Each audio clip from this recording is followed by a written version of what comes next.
there was a glow. Because that is... Justin Nancha y'omu ku bantu abali balozezza ku bulumi obw'okusalirwa ogw'okuttibwa mu ngeri y'okuwanikibwa kalabba. Era ng'ono yamala emyaka 25 mu kkomera ng'alindiridde kuttibwa. Agamba nti ng'ovudde ku kutulugunyizibwa naddala kwe yafuna mu bwongo kwe yayitamu, ebbanga lino lyonna lye yamala mu kkomera yafuna n'obulemu bwe yasannyalala. Naye engeri gye nabeera ennyo ku seminti kyekyandeetedde okulaba obuzibu buno bwennyini. Kati luno oludda luno sisobola kutambula, sisobola lukankana. Ab'enganda z'omuli n'abazadde be agamba nti bonna essuubi lyabaggwamu era ne batuuka n'okwekyawa okutuusa lwe bava mu nsi. Kubanga taata wange yali tannatuuka na kufa, naye bwe yalabanga ng'emyaka gigenda tebansumulula ensi n'emutama. Taata wange yafa ng'ayogera siraba kye nkola ku nsi.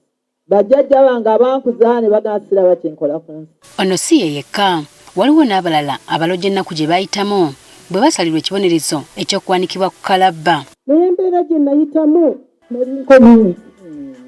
Obulamu bw'ensi nali mbweraridde. Bwe nali ku petition kooti nga ziweddeyo. Okuba olunaku lwe bagamba nti genda ofe oba wafudde dda.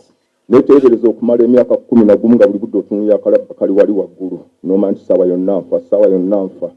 Ekyo ekibonerezo kyokka kiba kikumala. Bino n'ebirala bibiwaliriza ebitongole by'Obwannakyewa nga bikulembeddwa ki Foundation for Human Rights okuvaayo n'omulango ogutakungula eri gavumenti okujjawo ekibonerezo kino kye bagamba nti kikyalemedde mu bitabo by'amateeka aga Uganda. Kikyaliko ku bitabo byaffe twagala bakiggyireko ddala nga bwe tugambye mu nsi ndala zonna, mu Tanzania, mu Kenya tewabadde muntu yenna gwe battidde mu kukuba kkooti myaka 2 egiyiseewo. Rwanda ne Burundi bakiddiddewo ddala. Mu kiseera kino ensi 122 zimaze okujjawo akalabba. Ensi 55 ze zikyalina akalabba.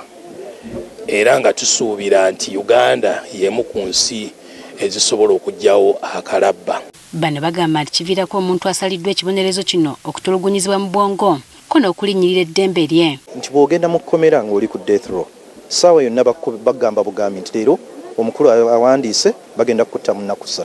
So ng'okeera buli lunaku oli awo omutwe gukuluma nti leero nnyinza obutafa, nnyinza obutabeerawo. Tekikoma ku ye yekka, ne basaalumanya nabo balugenderamu. Kubanga kizuuliddwa nti abateekebwa kalabba basanga nga ab'enganda zaabwe baafa, famire zaayonooneka. N'abamukomera bagamba nti okulaba ng'abantu bano battibwa nabo kikosa obulamu bwabwe. Those on the death row become our friends. It becomes a problem to us to see that they die.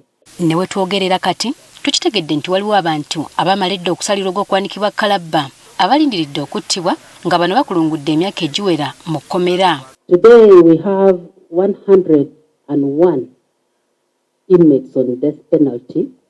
Actually, one has been reverted to life imprisonment already. Baliko ebibonerezo bye bagamba ebiyinza okutunuulirwa nga bisobola okubonereza abaziba emisango okusinga okuttibwa. Nti abalamuzi balina olujulizi okusalawo nti osiza omusango guno ngenda kuteeka mu kkomera okumala emyaka 2, myaka 10 oba myaka 5. Tebasobola kugamba nti buli omu ateeka kuba nti ateeka kufiira awo. Bagamba nti essira lisaana lisibwe ku kulwanyisa obumenyi bw'amateeka mu misango gya naggomola okugikendeeza sinakindi okugimalirawo ddala. Kaweefube waffe wakulaba nti tujja amaaso ku kalabba tugateeke mu kuziyiza okuzzibwa emisango egya naggomola. Guno gwe mulundi ogwa 22 ng'ensi yonna yeefumintiriza ku kibonerezo eky'okussa abantu ku kalabba. Jennifer Kabale, agafeeyo ku Spark TV.